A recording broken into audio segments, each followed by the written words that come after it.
Tonight in the sideline, we'll tell you why I'm sporting this goofy mustache. Plus, we'll preview the weeks that are going to be for the men's and women's basketball teams and the Courthouse Tavern Case of the Week with Aaron Cooney, John Bursick, and Matt Desmond. And now it's time to step on to the Pioneers sideline.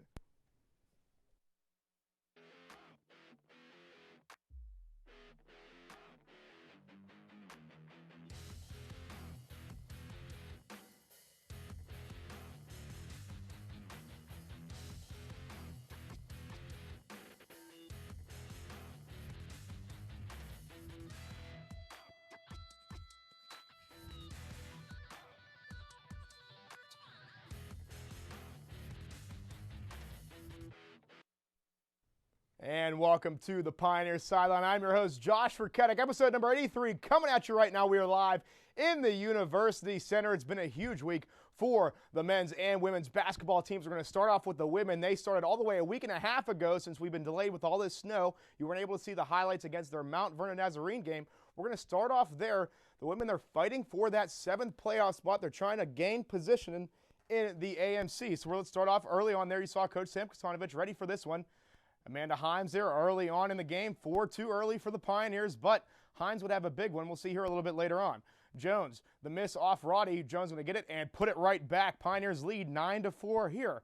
How about a little bit more earlier, a little bit later, April Austin out on the wing. She spots up for long distance there. She's deadly from any wing that she sits on, 16-14. How about Himes? Again, look at all this defensive breakdown for the Pioneers. Breaking the press are the Cougars, the bucket, and the foul for Himes. 17-16, they're within a point, but the Pioneers not relinquishing this lead yet. Swedish on the wing. She hits the deep three, and the Pioneers at the half would be up by a deuce. However, Himes, watch this one. One hand, a little baby hook shot. That one's good. How about some more Himes? Almost the exact same play. Turn around right hand on the baseline. That one is good as well. And the Cougars would just roll on here. Watch this one in some transition. All the way down. Who's leading the break? Oh, yeah, it's the big girl, Himes, all the way down with the lay-in.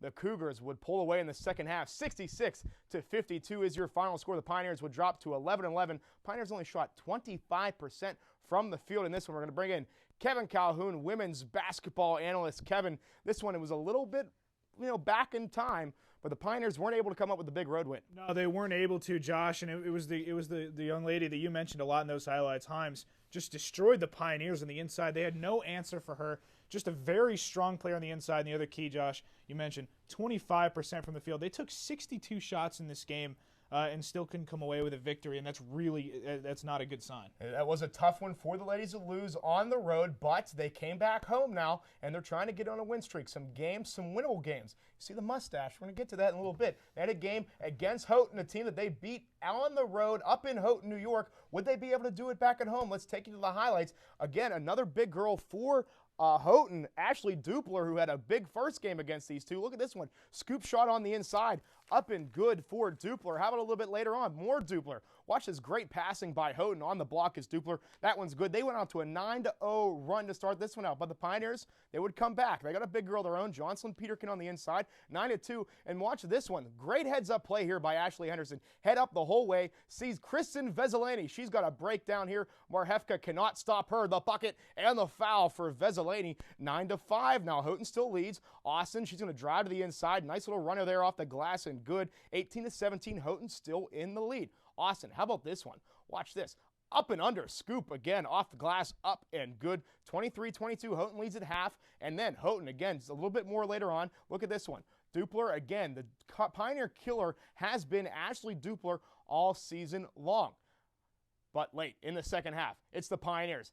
April Austin for three on the wing. That one's up and good. You saw that one coming from Henderson. How about Austin to Henderson this time? The Pioneers gain a lead, and they would not relinquish it the rest of the game. Sloppy one here, 46-44. April Austin, 15 points. But the big one here, Kevin, they get the big W, 12-11 against the team that was sitting in 7th place, gaining the game on them. Oh, yeah, and you talked about early on in the season, the Pioneers took on Houghton at Houghton and came away. They actually finished that game on a 15-2 run.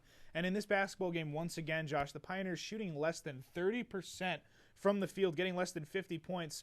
This is a very similar game to the game we saw them play against the Cedarville Yellow Jackets a few weeks back. They forced Houghton into 24 turnovers in the game, Kevin, and that would transition now again to the Malone game. The Malone Pioneers, not a very good basketball team, but again, a team that might be able to come up and scare you on the road. Let's take you these highlights. You'd hope that the Pioneers would be able to absolutely dominate them.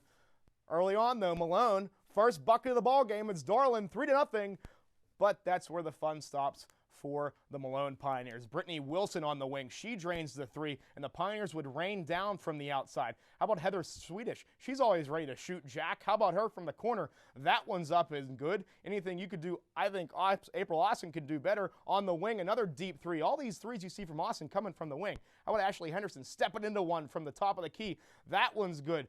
The Pioneers just pouring it on Kevin. Let's see some more. Rachel Roddy inside the paint doing a little spin around off balance. That one's up and good. And how about some good ones that you normally don't see? Brittany Deinmeyer, welcome to the Pioneers sideline, the bucket and the foul. And how about one that got the crowd totally up in arms? Off the Veselany miss, the Pioneers are going to get the ball right there. It's Janelle Booter-Pratt, the bucket for her. Welcome to the season, Miss Pratt, and the Pioneers run away with this one, 83-54. And Kevin, just this one was just one that you love to see. Oh, yeah, the Pioneers coming off 2 straight games, shooting less than 30% from the field. All of a sudden, they're back up at that 45% mark. They came off a terrible shooting game against Houghton from 3, 2 of 12 from 3. And we were talking to Heather Swedish before the game. She was 0 for 4 in that Houghton game. You saw her in the highlights, taking control of her game, burying a 3 just like everybody else on this team. And the scary thing is the score could have been worse than it was as all the starters came out with about 8 minutes left. It was, and you love to see those type of games. And we'll get to the mustache now. I bet the ladies that until they lose, the mustache is staying. Yes, so, and then we're going to have to talk a little bit later. We'll talk about the games that they have in the upcoming week. But we got to take a break right now. We got to transition from the ladies over to the men. We'll get back to you in the third block. But when we come back, we will talk about the men in the week that they had. Are they still in the AMC playoff hunt? Find out when we come back.